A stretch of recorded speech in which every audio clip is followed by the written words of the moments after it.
अस्सलाम वालेकुम dear students.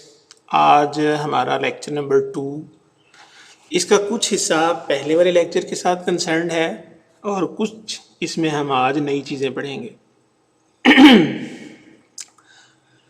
सबसे पहले ये देखें कि suppose two charges Q1 and Q2 are separated by distance r and these two charges are placed in vacuum.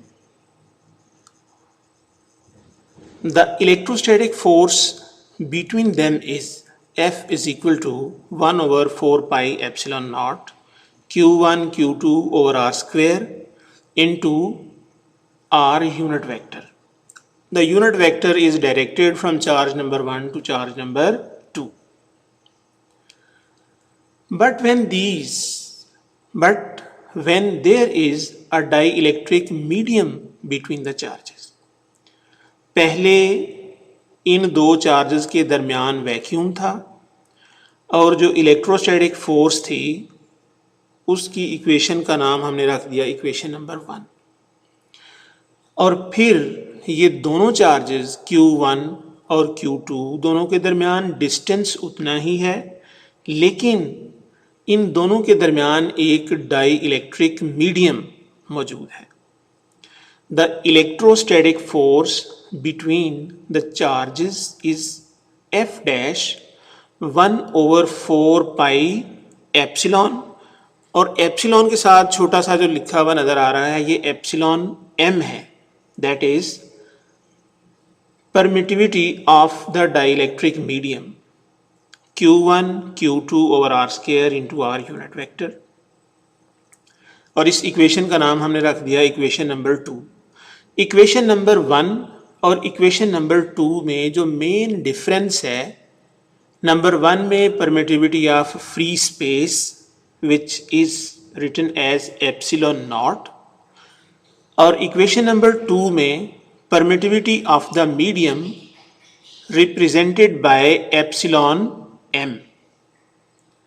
The presence of dielectric always reduces electrostatic force as compared with that in free space by a certain factor which is constant for a given dielectric. This constant is known as relative permittivity। इसका मतलब ये है कि जब दो charges vacuum के अंदर मौजूद हों तो उनके दरमियान जो फोर्स होगी that is 1 over 4 pi epsilon naught Q1 Q2 R square into R unit vector। और जब हम इन दो चार्जेस के दरमियान कोई डाई इलेक्ट्रिक मीडियम रख देंगे तो वही force electrostatic force F dash 1 over 4 pi epsilon के साथ छोटा सा m Q1 Q2 और R square into R unit vector। इसका मतलब ये हुआ कि अगर दो चार्जेस के दरमियान डाई इलेक्ट्रिक मीडियम पड़ा हुआ हो तो इलेक्ट्रोस्टैटिक फोर्स कदरे कम हो जाएगी, यानी हर medium dielectric medium electrostatic force को एक खास हद तक कम करने की कोशिश करेगा।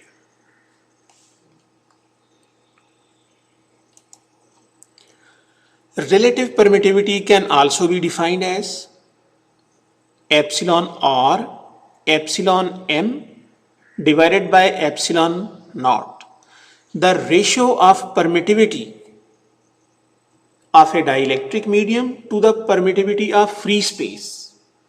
यानी आप relative permittivity को इस तरह भी डिफाइन कर सकते हैं, यानी ratio of the permittivity of a dielectric medium to the permittivity of free space. So, the permittivity of any dielectric medium can be written as permittivity of a medium is equal to epsilon r multiplied by epsilon naught। epsilon r जो है ये relative permittivity है और epsilon naught जो है this is permittivity of free space। यानी किसी भी मीडियम की परमिटिविटी को आप लिख सकते हैं the product of relative permittivity multiplied by the permittivity of free space। Now consider the equation number 2, यानी दो चार्जेस के दरमियान electrostatic force when there is a medium between them. तो यहां पे हमने क्या किया है कि 1/4 pi epsilon m Q1 Q2 r square into r unit vector वाली इक्वेशन में, जिसका नाम के इक्वेशन नंबर 2 था, यहां पर हमने एप्सिलॉन m की वैल्यू दर्ज कर दी है। एप्सिलॉन m की वैल्यू लिखेंगे तो f dash 1/4 pi epsilon not epsilon r into Q1 Q2 r square into r unit vector. अब अगर हम इस सारे फैक्टर को ब्रैकेट्स में लिख दें और 1/एप्सिलॉन r को बाहर निकाल दें तो f डैश रह जाएगा f/एप्सिलॉन, यानी 1/4 pi epsilon not Q1 Q2 over r square की जगह पर हमने इसकी वैल्यू लिख दी है। यानी f डैश है force when charges are placed within the dielectric medium, और F वो फोर्स है when charges are placed in vacuum. This equation shows that presence of dielectric reduces electrostatic force by a constant factor, के dielectric medium की मौजूदगी electrostatic force को एक खास factor के लिहाज से कम करती है। और यहाँ पे आप रिलेटिव परमिटिविटी को भी लिख सकते हैं कि this is the ratio between the electrostatic force of the charges when they are placed in vacuum divided by the force when the charges are placed in a medium. इसको हम simplify करके यूं भी लिख सकते हैं कि एप्सिलॉन आर एफ एयर या vacuum divided bye F in the medium. तो नेक्स्ट हमारा टॉपिक है इलेक्ट्रिक फील्ड। इलेक्ट्रिक फील्ड को डिफाइन करने के लिए हमें इस बात को समझना चाहिए, the electrostatic force exist between the charges through the interaction of their fields, के दो चार्जेस आपस में एक दूसरे को अट्रैक्ट करते हैं या एक दूसरे को रिपेल करते हैं। चार्जेस के दरमियान अट्रैक्शन या रिपल्शन का मौजूद होना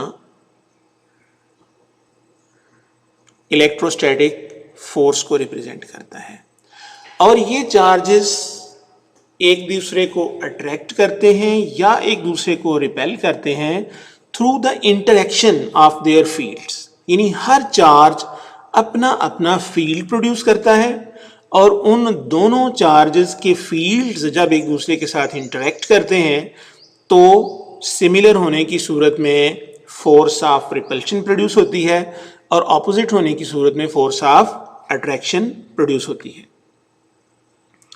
तो इलेक्ट्रिक फील्ड को हम यूं डिफाइन कर सकते हैं, द रीजन और space around a charge where its electrostatic effects can be experienced by another test charge in the form of force of attraction or repulsion.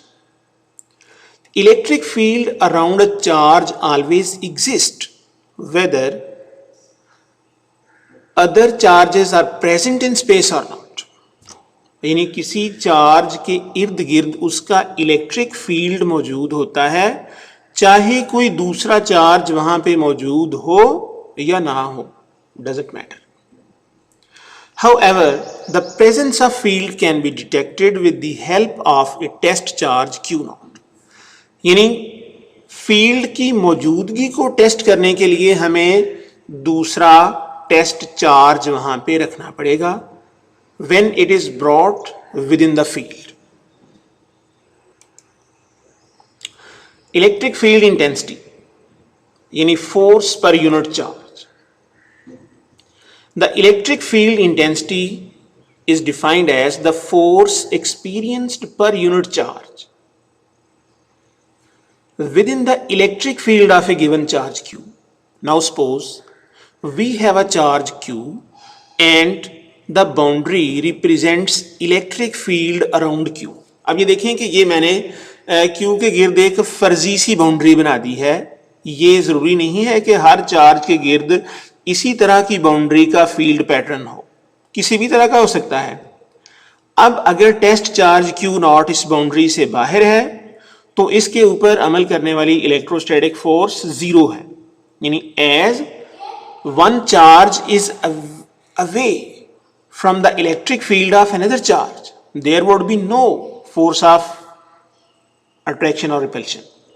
कि जब तक हमारा टेस्ट चार्ज Q नॉट इस charge Q के पैदा करदा field की boundary से बाहर है तो उसके ऊपर कोई फोर्स एक्ट नहीं करेगी।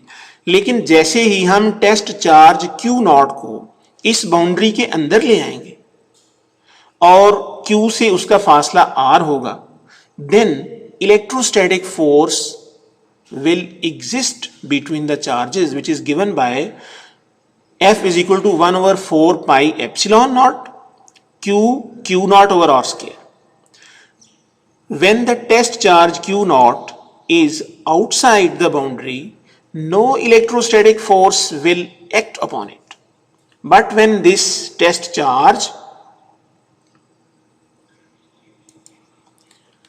is brought within the electric field generated by Q, an electrostatic force acts on the test charge Q naught and is given by F is equal to 1 over 4 pi epsilon naught Q naught over R square into R unit vector। Now dividing equation number 1 by Q naught to get the value of electric field intensity। Electric field intensity is defined as force per unit charge, यानी force divided by the charge. अब अगर हम यहां पर force की value दर्ज कर दें 1 over 4 pi epsilon naught Q naught over R square R unit vector multiplied by 1 over Q naught। इसका मतलब ये है कि हमने दो चार्जेस के दरमियान इलेक्ट्रोस्टैटिक फोर्स को Q naught पे डिवाइड कर दिया है। अब Q नॉट न्यूमरेटर में भी है और डिनोमिनेटर में भी है, तो इस तरह से ये कट जाएगा। E की वैल्यू रह जाएगी 1 over 4 pi epsilon naught Q over R square into R unit vector। This is the expression of electric field intensity due to a charge Q at distance R from it। E is a vector quantity, यानी चूंकि electric field intensity is a force divided by charge, चूंकि force vector है इसलिए electric field भी एक vector quantity है। यहां अगर हम इस डायग्राम को गौर से देखें, ये हमारे टेक्स्ट बुक में से ली गई है। हमारे पास एक चार्ज Q डायग्राम ए में दिखाया गया है। ये पॉजिटिव टेस्ट चार्ज है और इसके करीब डॉट्स की कंसंट्रेशन ज़्यादा है और इससे दूर होने पे डॉट्स की कंसंट्रेशन कम हो जाती है। ये फिजिकली दिखाने की कोशिश की गई है कि चूंकि इलेक्ट्रिक फील्ड इंटेंसिटी में 1 over 4 pi epsilon naught Q over R square कि electric field intensity inversely varies as the square of distance from the charge, कि जैसे जैसे आप चार्ज से परे होते जाएंगे वैसे वैसे इलेक्ट्रिक फील्ड इंटेंसिटी की वैल्यू भी कम होती जाएगी। और फिगर नंबर 2 में दिखाया गया है कि हमारे पास एक पॉजिटिव चार्ज Q है जिसने इलेक्ट्रिक फील्ड जनरेट किया हुआ है और जैसे जैसे हम चार्ज के करीब होंगे R की वैल्यू कम होगी, इलेक्ट्रिक फील्ड स्ट्रॉन्गर होगा और जहां इलेक्ट्रिक फील्ड स्ट्रॉन्गर होगा वहां डॉट्स एक दूसरे के करीब होंगे। फिर इसके करीब एक दूसरा टेस्ट चार्ज Q नॉट दिखाया गया है कि Q नॉट के फील्ड की वैल्यू Q के मुकाबले में कम है और वहां पर ये एक फोर्स एक्सपीरियंस करता है E is equal to F over Q not. और F किसके बराबर होगा, Q नॉट इंटू ई, के जब दूसरा टेस्ट चार्ज पहले वाले चार्ज के इलेक्ट्रिक फील्ड में आएगा तो दोनों फील्ड्स की इंटरेक्शन से एक चार्ज के ऊपर फोर्स लगेगी। Dots surrounding the positive charge indicate the presence of electric field. The density of dots is proportional to the strength of electric field at different points. Number B, the interaction of field with the charge Q naught. यानी हम इस शक्ल को अगर गौर से देखें तो इस शक्ल को गौर से देखने पर पता चलता है कि जितना आप चार्ज के करीब होंगे उतना उसका फील्ड स्ट्रॉन्गर होगा, और जैसे आप चार्ज से दूर होते जाएंगे वैसे वैसे फील्ड की स्ट्रेंथ जो है वो कम होती जाएगी। और दो चार्जेस एक दूसरे को अट्रैक्ट करते हैं या एक दूसरे को रिपेल करते हैं through the interaction of their fields. अगर दोनों चार्जेस सिमिलर हैं तो वो एक दूसरे को रिपेल करेंगे, और अगर वो चार्जेस ऑपोजिट हैं तो वो एक दूसरे को अट्रैक्ट करेंगे।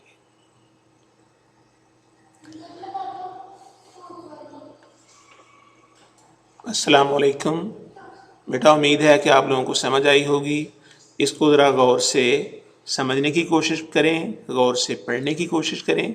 इस टॉपिक के शुरू में हमें अर्थ के ग्रेविटेशनल फील्ड के बारे में थोड़ी सी इंफॉर्मेशन दी गई है कि ज़मीन के गिर्द वो स्पेस जिसके अंदर ज़मीन किसी चीज़ को अपने मरकज़ की तरफ खींचती है वो उसका ग्रेविटेशनल फील्ड कहलाता है।